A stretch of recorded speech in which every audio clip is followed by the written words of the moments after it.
നാസിക്കിലെ TCS വിവാദം കത്തി നിൽക്കുന്ന ഈ സാഹചര്യത്തിൽ മുംബൈയിൽ നിന്ന് മറ്റൊരു ഞെട്ടിക്കുന്ന റിപ്പോർട്ട് കൂടെയാണ് വരുന്നത്.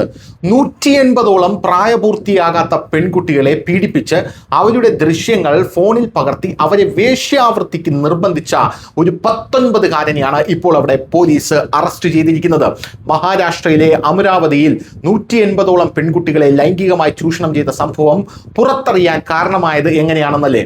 രണ്ട് സുഹൃത്തുക്കളാണ് ഇത് ചെയ്തിരിക്കുന്നത്. ഒരാളുടെ പേര് അഹമ്മദ് തൻവീർ, മറ്റേ ഒരാളുടെ പേര് ഉജേർ. അപ്പോൾ ഇങ്ങനെ രണ്ടുപേർ ഇത് ചെയ്തിരിക്കുന്ന ഈ ഒരു സാഹചര്യത്തിൽ ഇവർ തമ്മിലുള്ള ഒരു സാമ്പത്തിക തർക്കമാണ് ഈ വിഷയം പുറത്തറിയാൻ കാരണമായത് എന്നുള്ളതാണ് റിപ്പോർട്ടുകൾ സൂചിപ്പിക്കുന്നത്. പെൺകുട്ടികളെ ലൈംഗികമായി ഉപദ്രവിച്ച മുഹമ്മദ് അയാസ് എന്ന അയാൻ അഹമ്മദ് തൻവീറും സുഹൃത്തായ ഉജേറും തമ്മിലുണ്ടായ സാമ്പത്തിക തർക്കമാണ് പീഡന പരമ്പര പുറത്തറിയാൻ കാരണമായതെന്നാണ് വിവരം. കേസിലെ മുഖ്യപ്രതിയായ അയാൻ തൻവീറും കൂട്ടുപ്രതിയായ ഉജേർ ഖാനും നിലവിൽ പോലീസിന്റെ കസ്റ്റഡിയിലാണെന്നുള്ളതാണ് നമ്മൾ മനസ്സിലാക്കുന്നത്. പ്രായപൂർത്തിയാകാത്ത 180ഓളം പെൺകുട്ടികളെ അയാൻ തൻവീർ ലൈംഗികമായി ചൂഷണം ചെയ്തിട്ടുണ്ടെന്ന് പോലീസ് നൽകുന്ന വിവരം.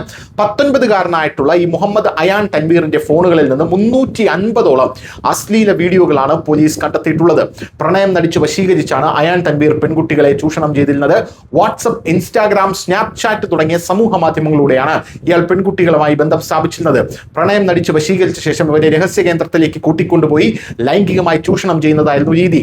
അമരാവതിയിലെ വാടക വീട്ടിൽ വെച്ചാണ് മിക്ക പെൺകുട്ടികളെയും പ്രതി ഉപദ്രവിച്ചത്. സുഹൃത്തായ ഉജേർ ഖാൻ ആയിരുന്നു ഇതിന്റെ വീഡിയോ ചിത്രീകരിച്ചിരുന്നത്. തുടർന്ന് ഈ വീഡിയോ കാണിച്ച് പെൺകുട്ടികളെ വീണ്ടും ഭീഷണിപ്പെടുത്തുകയും വേശ്യാവൃത്തിക്ക് നിർബന്ധിക്കുകയും ആ കാശ് ഇവർ കൈപ്പറ്റാൻ ശ്രമിക്കുകയും ചെയ്തു എന്നുള്ളതാണ് റിപ്പോർട്ട്.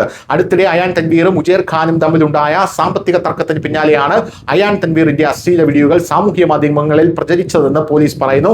ഇതുവരെ പെൺകുട്ടികളെ ലൈംഗികമായി ചൂഷണം ചെയ്ത വീഡിയോ ദൃശ്യങ്ങളെല്ലാം ഇരുവരും ഭദ്രമായി സൂക്ഷിച്ചു. എവിടെയും ഈ വീഡിയോകൾ അപ്ലോഡ് ചെയ്തിരുന്നില്ല. എന്നാൽ അടുത്തിടെ അയാൻ തൻവീറും ഉജേർ ഖാനും തമ്മിൽ പണത്തെ ചൊല്ലിയുണ്ടായ തർക്കമാണ് ഈ വീഡിയോകൾ ഇവരെടുത്ത് പുറത്തുവിടാനുള്ള കാരണം. ഇതിൽ പ്രകോപിതനായ ഉജേർ ഖാൻ തന്റെ കൈവശമുണ്ടായിരുന്ന തൻവീറിന്റെ വീഡിയോകൾ സമൂഹ മാധ്യമങ്ങളിൽ പ്രചരിപ്പിച്ചു. ഇൻസ്റ്റാഗ്രാമിലും സ്നാപ്ചാറ്റിലും ഉൾപ്പെടെ ഈ വീഡിയോകൾ പോസ്റ്റ് ചെയ്തു. അയാൾ തൻവീറിനെ അപകീർത്തിപ്പെടുത്തുക എന്നതായിരുന്നു ഉജേർ ഖാന്റെ ഉദ്ദേശം. എന്നാൽ അശ്ലീല വീഡിയോ പ്രചരിക്കുന്നത് ശ്രദ്ധയിൽപ്പെട്ടതോടെ നാട്ടുകാർ തന്നെ പരാതിയുമായി രംഗത്തെത്തുകയായിരുന്നു. News desk news.